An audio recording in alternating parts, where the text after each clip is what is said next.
Once again, it's time to check in with our temporary leopard gecko, Lily the Lot Lizard.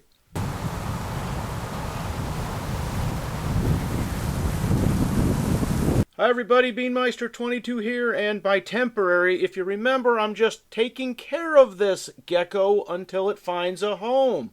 Somebody had it, they couldn't take care of it anymore, so I said I'll take it off your hands and I'll find it somewhere to live. No, I do not want to keep it myself. I've had geckos in the past. Mean geckos, tokay geckos that bark and bite and hiss. I just don't want to have to deal with a lizard while I'm taking care of tarantulas.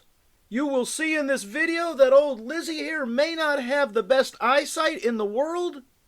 She will stare intently at the food dish with the worms in there. She will lean in and she will strike and she will miss. Which is really funny because if I keep the container of either mealworms or superworms, if I keep it right outside of her habitat, she will see the movement in that clear container and she'll be staring at the glass wondering why she can't get to it. So possibly she's nearsighted, or is that farsighted? When you can't see near but you can see far? I don't know, but it's kind of funny to watch.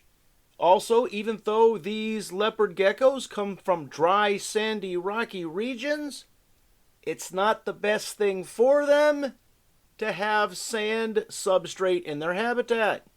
I guess there's a problem with them ingesting the sand. I mean, what happens in the wild? They eat some sand, do they croak? I don't know.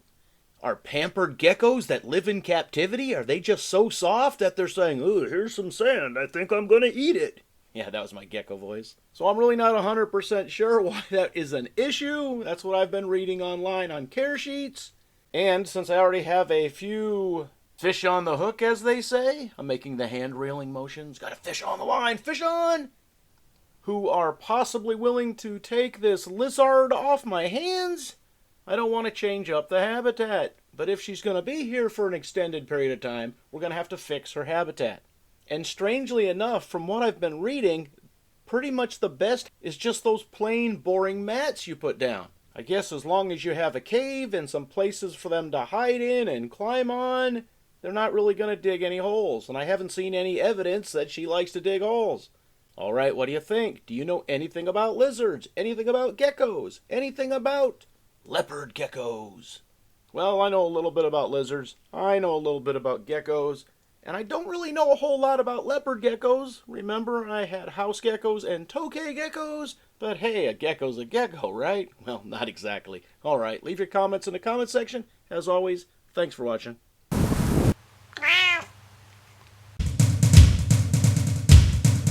Beanmeister22, the most dangerous man on YouTube.